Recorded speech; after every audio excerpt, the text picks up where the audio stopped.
Mi padre fue muerto, preso injustamente y torturado en la cadena. Mi padre no es criminoso. Mi padre es un hombre íntegro, bondoso y ejemplo de brasileño. Ellos no merecen, mi familia no merece esto. Estamos torturados hasta hoy. Y no es fácil vivir esto en Brasil. Por favor, nos ayude. Por favor.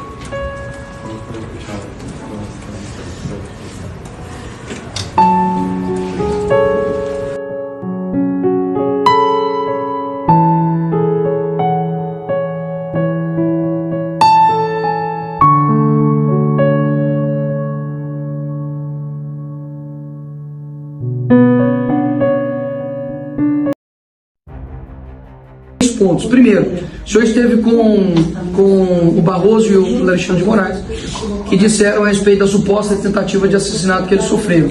Só existe uma pessoa nesse Brasil que de fato sofreu uma tentativa de assassinato, que é Jair Bolsonaro, e que inclusive é um ex-filiado do PSOL, tem que deixar isso bastante claro. Segundo ponto é que eu gostaria que essa reunião tivesse sido anterior a deles, que eu gostaria que você tivesse feito uma pergunta para o ministro Alexandre de Moraes no seguinte sentido. Ministro Benedito, quando foi anunciada a vitória do presidente Lula no Tribunal Superior Eleitoral, ele vai até o ministro Alexandre de Moraes e diz: missão dada é missão cumprida. Eu gostaria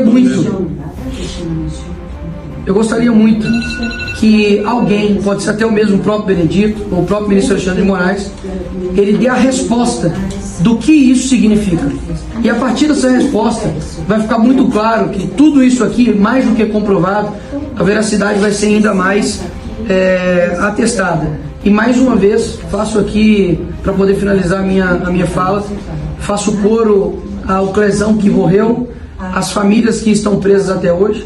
Tenho contato, por exemplo, com uma esposa chamada Norda, que tem o seu esposo preso, tem um filho de 8 anos, ela está grávida agora nesse momento, e que, enfim, está dependendo muito de pessoas como o senhor para poder ter a coragem, que eu vejo que falta em muitos homens na vida pública, para poder falar a verdade e expor ao mundo. Espero que o seu relatório não seja para lá ou para cá, mas ele seja verdadeiro, porque a verdade eu espero que ela prevaleça sobre esse cenário aqui. Obrigado, Pedro Vaca, e que o Senhor te abençoe.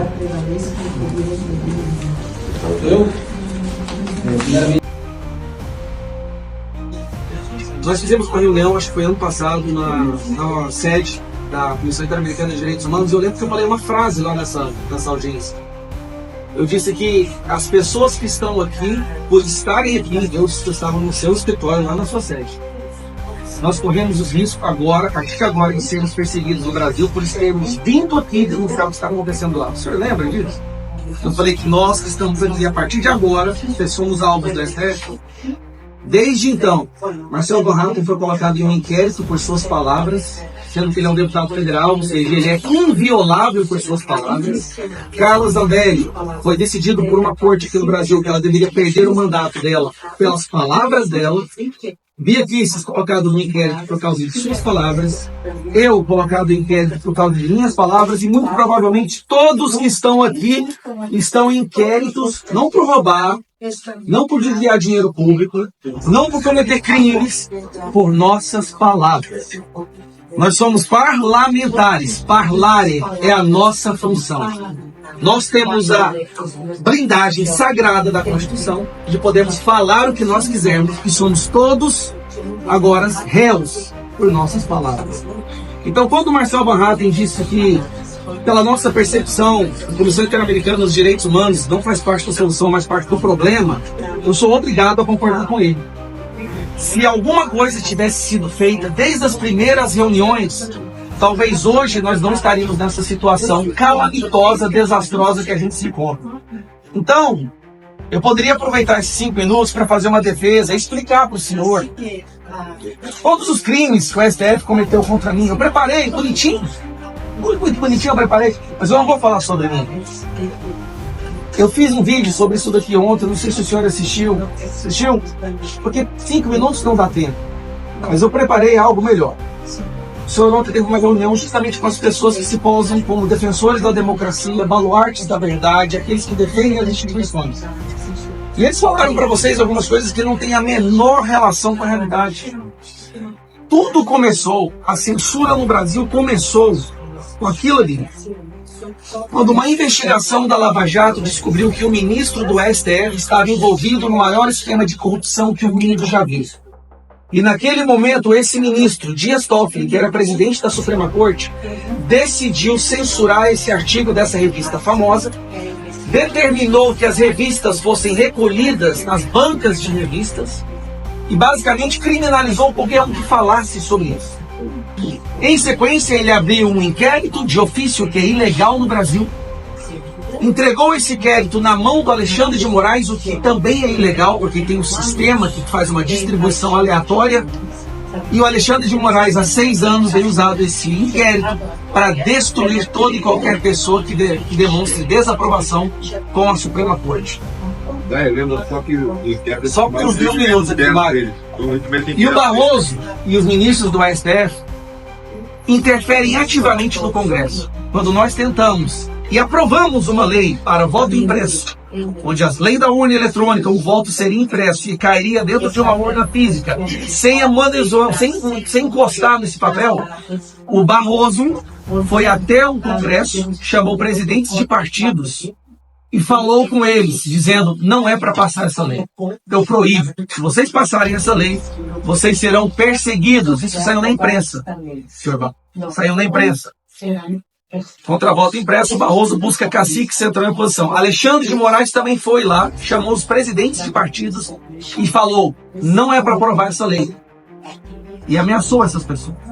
E por isso nós não temos o voto impresso, que inclusive foi aprovado no Congresso. Bom, nesse dia que o Barroso, na comissão, nesse dia que o Barroso e o Alexandre de Moraes foram ao Congresso ameaçar políticos para que eles não votassem uma determinada lei, nesta reunião, senhor Vaca, nesta reunião, estava essa pessoa aqui, ó, Paulinho da Força. Essa pessoa estava sendo procurada pela justiça brasileira por um esquema de corrupção. Ele estava na reunião com o Barroso e Alexandre de Moraes. Ele é o presidente de partido. Um corrupto que estava sendo procurado pela justiça.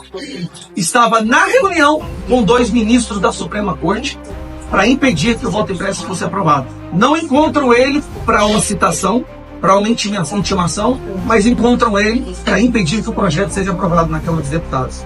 Para concluir, eu estou chegando na minha conclusão, nós temos uma Suprema Corte que apenas no ano passado tomou 52 mil decisões. 52 mil decisões para 11 ministros. Isso dá 4.700 decisões por ministro no ano de 2024. Senhor Vaca, cada ministro da Suprema Corte do Brasil decidiu, ou seja, analisou, leu e decidiu 15 processos por dia. Como é possível uma pessoa, um juiz, ler, analisar, ponderar, elaborar, ouvir os 2 lados e julgar 15 processos por dia? Isso não existe. A Suprema Corte Brasileira atribuiu para si todas as decisões do Judiciário brasileiro. Não só a censura. E aí que está a questão. Quem reclamar disso é censurado.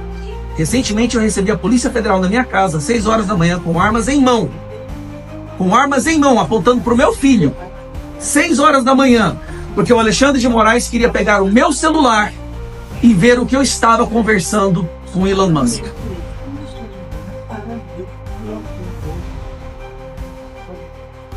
Então é isso. É isso. Que vocês façam alguma coisa e façam valer a existência dessa instituição. Porque se vocês forem esperar o Brasil virar uma Venezuela, aí o senhor vai ter que fazer igual o senhor faz agora no seu Twitter, que é fazer notas de repúdio por jornalistas que estão presos, nota de repúdio por pessoas que estão presas em ditaduras. Mas eu nunca vi o senhor fazer uma nota de repúdio para Paulo Figueiredo, Rodrigo Constantino, Fiuza, para o Tavares, um jornalista português que ao entrar no Brasil foi impedido de entrar aqui pela Polícia Federal, pela Vicky, uma jornalista alemã que também foi detida no aeroporto. Eu nunca vi fazer uma nota de repúdio pelo Terça Livre, a maior empresa de jornalismo conservador que o Brasil já viu, que foi fechado a ofício para Alexandre de Moraes. E o Alan dos Santos, o dono dessa empresa, está foragido nos Estados Unidos com mandado de prisão. Prisão! Um jornalista famoso que falava com milhões de pessoas todos os dias. Por favor, faça alguma coisa. Faça alguma coisa. Obrigado. Nós estamos aqui para falar a verdade. Se vocês tivessem vindo nos ouvir primeiro, antes de ir ao Supremo, tudo que vocês ouvissem lá, eu vou dizer, olha, é mentira o que eles estão dizendo aqui. Esse rapaz aqui, a empresa que o acusou e que fez uma delação e depois fez um acordo de leniência para devolver o dinheiro roubado, assumindo isso, teve esse dinheiro devolvido agora pela via do escritório da esposa dele. Porque os ministros do Supremo, aliás, diferente dos outros, eu quero ser filmado, quero ser gravado. Porque a Suprema Corte, lá onde você esteve, vocês estiveram, eu sabatinei todos eles. Eu tenho 3 mandatos de senadores. Exceto o Nunes e o André Mendonça, mas por quem militei muito, mesmo fora do mandato, porque o presidente Jair Bolsonaro a ser esfaqueado em 2018 por Adélio Bispo. Aliás, quero que os senhores registrem que Adélio Bispo é a pessoa mais importante do Brasil. É o mais glamourizado, é o mais amado, é o mais guardado. Ninguém pode quebrar sigilo de telefone dele, ele é protegido pelas autoridades, ele tem advogados muito fortes, muito famosos dessa tal grupo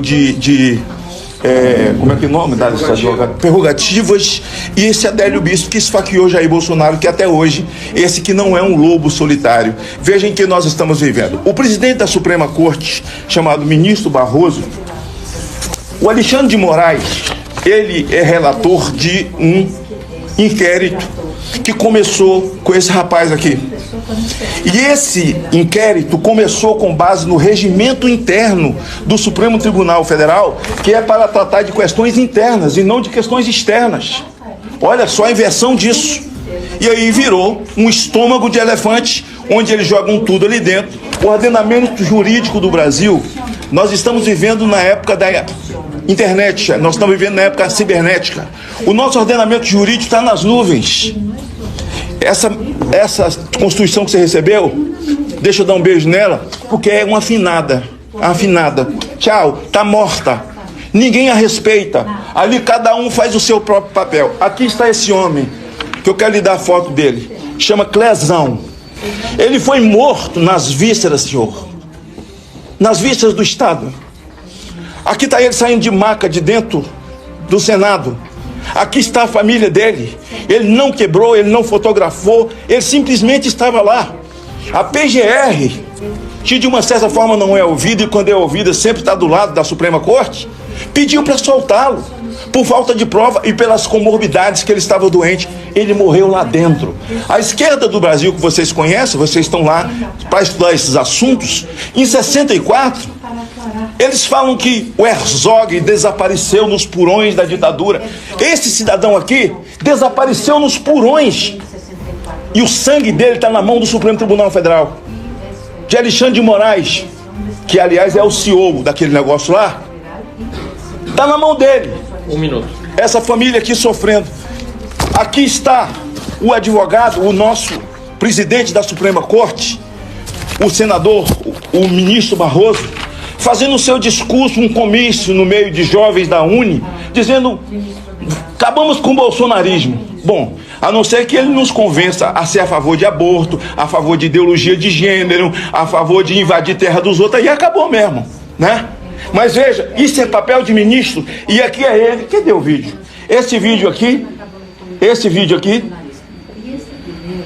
quero que você escute a voz dele, dizendo o seguinte: eleição não se ganha, se toma. E ele estava lá pousado do seu lado ontem, deve ter contado mentira pra caramba. Aqui. Aqui ele aqui, ó.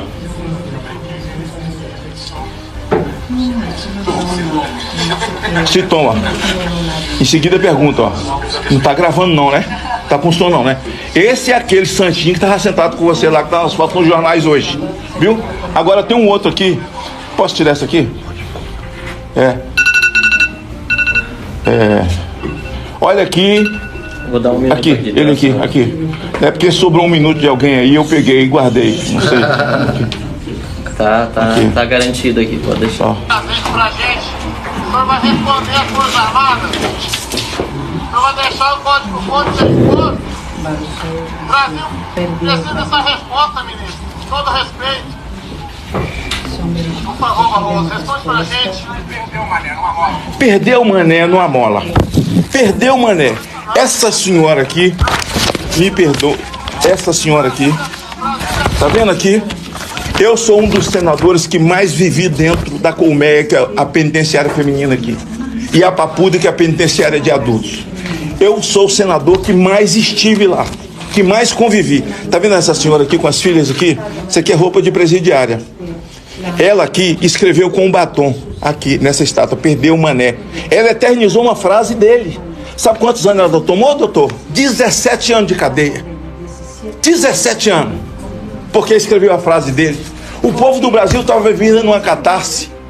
Ali não tinha um canhão, ali não tinha um apoio de nada, de nenhum outro país. Jair Bolsonaro já não estava mais aqui.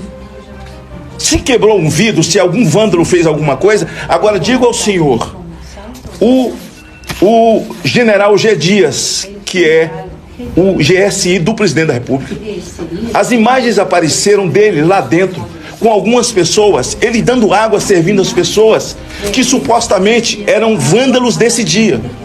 Eu garanto ao senhor, com a pureza da minha alma, eu procurei essas pessoas no presídio, eu os visitava 2, 3 vezes por semana, e eles não estavam lá, naquela montagem. Então eu espero que os senhores, desprovidos de qualquer paixão, sejam os senhores socialistas ou não, progressistas ou não, como diz o povo brasileiro, que vocês analisem isso com sentimento de um país que está pagando um preço, de uma Suprema Corte, de um país que vive um consórcio de uma ditadura do proletariado, um consórcio que envolve o Supremo Tribunal Federal, um consórcio que envolve, infelizmente, o presidente dos poderes das duas casas. Então, em nome dessa gente, é que vocês precisam entender que o Brasil já vive uma ditadura. Encerro com um debate cabuloso aqui do Tagliaferro, que é um cidadão, assessor de Alexandre de Moraes, um perito, certo? Conversando com outro perito contra a revista Oeste, uma revista de direita aqui. Mas o ministro queria pegá-los. E ele diz, olha, não achamos nada, tudo que eles estão falando é sobre jornalismo, não tem crime aqui. Aí o outro disse, cria, inventa, busque a sua criatividade, porque o ministro precisa punir. Ora, que país nós estamos vivendo? Se o senhor visse o discurso, o presidente da Suprema Corte do Brasil está aqui, ó. Ele foi o advogado de César de Batista, o senhor trabalhando num lugar onde o senhor sabe quem é esse terrorista que está preso de prisão perpétua por ter queimado crianças inocentes e famílias. Sabe quem advogou para ele? O presidente da Suprema Corte do Brasil hoje, que fala em liberdade e democracia, prende inocentes e, olha aqui, todos esses que estão aqui são deputados de esquerda. São deputados de esquerda. É muita coisa para 5 minutos, mas eu espero que eu tenha cumprido o meu papel. Não tenho problema nenhum. E quero dizer uma coisa a vocês: tenham cuidado de criar uma comissão, pedir para assistir detalhadamente a sabatina de cada um dos ministros que aí estão, e vocês verão que eles não passam de um estelionato. Em primeiro lugar, então, que bom que a OEA está fazendo a visita hoje ao Brasil. Mas é preciso recordar os motivos que levaram a essa visita a acontecer. Nós tínhamos uma audiência pública que seria realizada em novembro do ano passado. Ela foi cancelada e depois, exatamente, postergada, pelo que nós entendemos, porque na informação oficial que nós recebemos não se falava em cancelamento, para que houvesse essa visita para o Brasil a convite do governo brasileiro. Eu quero lembrar a todos que naquela ocasião nós mostramos a nossa irresignação, nossa inconformidade, porque a parte abusadora havia convidado para uma visita, sendo que nós, por várias vezes, tínhamos já ido à OEA, não apenas parlamentares, como advogados e pessoas que sofreram ou sofrem de abuso de autoridade de censura, e até aquele momento nunca havia sido externada pela OEA a possibilidade de uma visita ao Brasil. É claro que entendemos que essa visita é muito importante por nós estarmos aqui sendo ouvidos e muitas outras pessoas poderem expor, mesmo que em apenas 5 minutos, e por isso o STF, o acusador, teve 1h30 para 2 pessoas e nós temos 5 minutos cada um, porque são inúmeros, não dá para botar todo mundo em 1h30, mas ainda assim discordamos que o STF tenha sido ouvido primeiro, acho que não foi correto. Mas nós precisamos também aqui asseverar que até o momento, pelo menos na minha opinião, a OEA é parte do problema e não da solução. Nós estamos denunciando esses abusos há anos e, diferentemente do que ocorre em outros países, em que quando os violadores são de um determinado campo político e as vítimas de outro, que não de direito, a posição normalmente da OEA é muito mais rápida, nós temos farta documentação para passar. E nós vamos acrescentar a essa manifestação. No caso brasileiro, porém, a OEA não se manifestou oficialmente, pelo menos desde 2019, quando aconteceu essa matéria na revista Cruzoé, que foi definitivamente censurada, aliás, foi inicialmente censurada, mas depois, em virtude da reação da mídia, acabou não sendo mais, mas tantos outros foram censurados a posteriori. É importante até para botar os fatos em perspectiva, que lamentavelmente, pelo menos pelo que se acompanhou dos press releases, e foi pena que a reunião com o STF não tivesse a transparência que essa aqui está tendo, que é mentira que apenas 120 pessoas tenham sido censuradas, como teriam dito os ministros do Supremo Tribunal Federal nos últimos anos. Só no ano passado o X disse que derrubou mais de 200 contas. E se acrescentarmos todos aqueles que hoje sofrem processos judiciais ilegais, inconstitucionais, abuso de autoridade, que sequer estão denunciados, mas não podem usar as redes sociais, nós estamos falando de milhares de pessoas hoje censuradas no Brasil.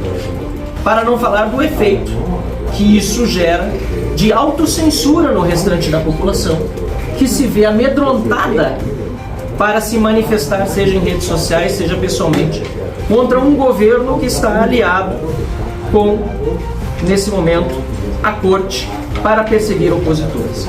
E assim entro nos meus 2 casos concretos.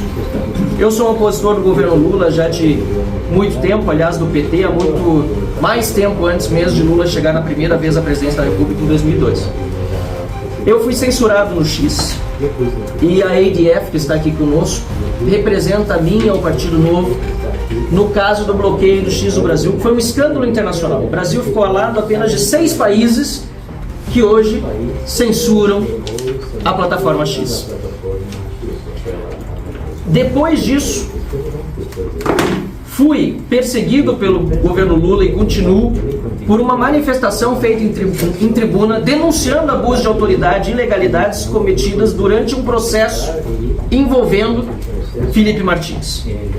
Protocolei uma medida cautelar na OEA, primeiro sobre o caso X, ela me foi negada, e no dia 18 de novembro protocolei sobre o caso da perseguição que ora sofre policial do Estado Policial de Lula e judicial do STF. E até o momento também, nesse caso pelo menos, não tenho resposta da OEA quanto à medida cautelar. Eu sou uma vítima de perseguição do Estado brasileiro representado pelo governo Lula e pelo Supremo Tribunal Federal. Mas até o momento, apesar de uma medida cautelar ter sido protocolada no dia 18 de novembro, e já se vão mais de 2 meses, ainda não obtive retorno da Organização dos Estados Americanos. Eu quero concluir com perguntas ao relator, muito brevemente.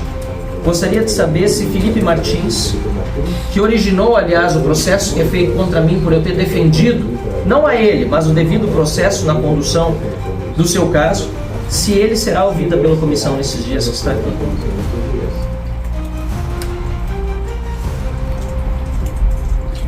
Hemos recibido desde que se sacó el comunicado de prensa un volumen muy alto de solicitudes que se están procesando de manera triangular entre el equipo que está desplegado en terreno y el equipo que nos acompaña desde la sede.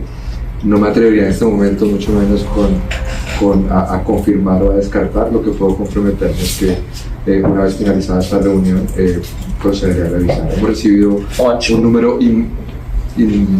inmanejable en las horas de tiempo y precisamente esperaria um pouco. Eu solicitaria ao senhor relator, pedindo apoio dos demais parlamentares aqui presentes, inclusive do deputado Lucas Redecker, que está aqui, que é presidente da Comissão de Relações Exteriores, que Felipe Martins fosse ouvido. A OEA é independente, é um órgão multilateral, o Estado brasileiro deve respeitar os seus regulamentos e, obviamente, também a Constituição. No caso de Felipe Martins, porém, ele está proibido de dar entrevistas. O próprio jornal Folha de São Paulo quis entrevistá-lo e foi proibido. E na Comissão de Relações Exteriores, o deputado Lucas Redecker encaminhou um ofício ao Supremo Tribunal Federal, depois de aprovado o requerimento de audiência pública de minha autoria, para que Felipe Martins pudesse ser ouvido, e o ministro do Supremo Tribunal Federal, Alexandre de Moraes, negou que ele estivesse presencialmente ou mesmo virtualmente conosco. Eu queria, portanto, concluindo, dizendo que esse caso é fundamental porque ele inclui, inclusive, a fraude do registro de entrada de Felipe Martins nos Estados Unidos, feito por um funcionário do governo americano, no CBP de Orlando, possivelmente com conhecimento das autoridades brasileiras, unicamente para mantê-lo na prisão por 6 meses. Foi o que ele permaneceu preso e, por isso, ainda mais grave a violação. E houve rumores, e eu gostaria até de deixar isso externado, que talvez a comissão não fosse ouvi-lo, porque se saísse na mídia que ele seria ouvido, poderia dar problemas para o trabalho da comissão. Que bom que não é assim, porque se for assim, a própria comissão acaba se submetendo também a uma censura que hoje se aplica aos órgãos de imprensa brasileiros e aos abusos de autoridade do Supremo Tribunal Federal. Então, se eu tiver concordância dos meus colegas, eu gostaria de fazer essa sugestão para que Felipe Martins fosse, ainda que virtualmente, ouvido, porque o caso dele, na minha opinião, é um dos mais abusivos, grotescos e claros dos abusos de autoridade e da censura que acontece no Brasil. E para concluir, então, nos meus 30 segundos que eu peço a gentileza do relator que me conceda agora, só pedir que a Organização de Estados Americanos realmente cumpra com o seu papel e faça algo em relação ao caso do Brasil. Nós estamos há muitos anos já pedindo, eu corro risco todos os dias, como todos os nossos colegas, nós não temos medo porque nós continuamos enfrentando e estamos aqui para justamente tratar desse tema com o senhor, mas a gente precisa que órgãos internacionais como a EA ajam de acordo com aquilo que se espera deles. Então esse é o nosso pedido. Muito obrigado pela atenção. Bom dia, Rodrigo Maca. Muito boa essa oportunidade de estarmos aqui recebendo o senhor. Eu fui uma das pessoas que foi até Washington para a reunião que estava marcada para o dia 13 de novembro. Estávamos em missão oficial e fomos surpreendidos com o adiamento daquela reunião. Sobre, inclusive, o argumento de que haveria uma visita feita ao Brasil e então marcar uma nova reunião. Eu quero já aqui solicitar que essa reunião seja marcada em breve para que a gente possa, sim, ser ouvido lá em Washington. Mas, aproveitando essa oportunidade, quero dizer que, assim como tantos brasileiros, eu também sou vítima da censura do STF e do TSE, a Corte Eleitoral. Eu tenho inúmeros inquéritos, inclusive faço parte do inquérito chamado das fake news ou do fim do mundo, como disse um ex-ministro do Supremo Tribunal Federal, que foi um inquérito aberto quando os jornalistas da Cruzoé começaram a investigar o envolvimento do ministro Dias Toffoli nas questões ligadas à gravíssima corrupção. E então ele, como presidente do Supremo, mandou abriu um inquérito por meio da portaria 69, e esse inquérito vai completar 6 anos nos próximos 2 meses. 6 anos de inquérito, sendo que existe decisão do Supremo que diz que mais de 3 anos para um inquérito sem conclusão é uma violação, é um abuso. Eu estou nesse inquérito por uma hashtag que eu usei no X, hashtag STF Vergonha Nacional, em razão, inclusive, do envolvimento de alguns ministros com pessoas corruptas e os maiores escândalos de corrupção do Brasil, e essas pessoas estavam sendo liberadas, pessoas condenadas sendo liberadas. Então essa hashtag rodou o Brasil, hashtag STF Vergonha Nacional. Eu, uma parlamentar, postei, usei essa hashtag e fui incluída nesse inquérito. Posteriormente foi aberto um novo inquérito, é o inquérito 4828 das milícias digitais. A pedido da PGR foi arquivado, mas o ministro Alexandre simplesmente abriu um outro inquérito e vários outros que são filhotes desse inquérito das milícias digitais. E o escopo desse inquérito, no qual eu também estou, é claramente investigar os opositores ao regime do Lula da Silva, né? E a esse regime hoje, como disse a Carla, que é uma verdadeira ditadura. Bem, aquelas pessoas que não se alinham ideologicamente à censura, à regulação de redes, à perseguição política, são incluídas nos inquéritos. E eu quero dizer que as minhas contas bancárias ficaram 9 meses abertas, sendo investigadas, e ao final nada se descobriu de errado. Então estou nesses inquéritos e tem um processo que esse sim já está terminado, que é a respeito de uma publicação que eu fiz, eu e o Flávio Bolsonaro, falando o seguinte, um vídeo do Lula falando sobre as pessoas que são MEI. MEI é um microempreendedor individual. Então uma pessoa que ao invés de ser empregada, ela abre uma pequena empresa, e o Lula fez um vídeo falando que eles não eram empregados ou não tinham os direitos trabalhistas. Eu perguntei o que o Lula, durante a campanha eleitoral de 2022, o que o Lula tem contra os MEI. Se você é MEI, vote no Bolsonaro. Essa minha postagem foi removida, considerada fake news. E olha que eu botei o vídeo do Lula e fiz uma indagação, uma pergunta. O que o Lula tem contra os MEI, e se você é MEI, vote no Bolsonaro. E eu e o Flávio Bolsonaro, cada um condenados a pagar R$30 mil de multa. Uma multa que não está prevista em lei. $6 mil. $6 mil de multa por uma postagem. Isso, quando eu contei isso na Espanha, para os parlamentares, eles ficaram abismados, disseram, essa é a essência de uma campanha eleitoral. Você dizer que o seu candidato é melhor do que o outro. Então, nós estamos impedidos até mesmo de fazer campanha eleitoral. Esse processo já terminou. Nós não temos mais para onde recorrer e, obviamente, vamos submeter à comissão, porque isso é uma violação ao meu direito de expressão, à minha liberdade de expressão e à minha imunidade parlamentar. Quero dizer que foi proposta uma ADPF, que é uma ação que examina os preceitos fundamentais. E o Supremo Tribunal Federal entendeu que essa DPF questionava aquela portaria 69.